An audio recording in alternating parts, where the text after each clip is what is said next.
क्या आप अपने बच्चे को हर 6 महीने के बाद डीवॉर्म करते हैं? डीवॉर्म का मतलब ये है कि हर 6 महीने बाद बच्चे को पेट के कीड़े की दवाई दी जाए। 6 महीने का जब बच्चा हो जाता है तो वो हर चीज़ मुंह में डालता है, वो अपने हाथ मुंह में डालता है, वो कोई भी टॉय मुंह में डालता है और जो भी उसको चीज़ मिलती है वो मुंह में डालता है। तो उस पे जरासीम के साथ साथ वर्म्स के अंडे भी मौजूद होते हैं, जो बच्चे के पेट में जाकर एक पूरा एक वर्म और एक कीड़ा बना लेते हैं।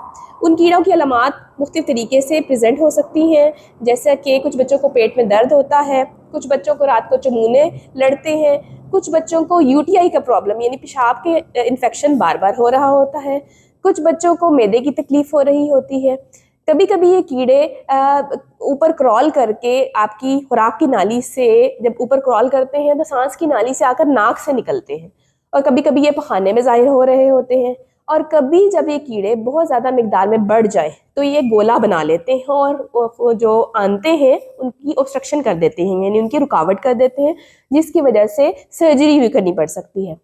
तो याद रखें, हर उस बच्चे को जो 6 महीने का है और 6 महीने से बड़ा है उसको हर 6 6 महीने बाद आपने डीवॉर्म करना है, यानी पेट के कीड़ों की दवाई देनी है, ताकि बच्चे को ये अलामात ना हो। इस दवाई को देने का नुकसान नहीं है बल्कि फ़ायदा ही होगा, और बच्चों को जो अलामात मैंने आपको बताई है वो जाहिर नहीं होंगी।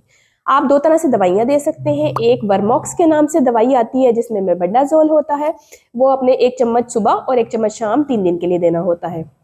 या फिर दूसरी दवाई जेंटल के नाम से आती है, वो दवाई आपने एक ही दफ़ा इस्तेमाल करनी होती है, यानी एक ही खुराक देनी होती है। उसमें 3 साल से छोटे बच्चे को 5 ml और 3 साल से बड़े बच्चे को 10 ml देना होता है। ये दवाइयाँ आपने हर 6 महीने बाद बच्चों को देनी है, चाहे उनमें अलामत आ रही है या नहीं।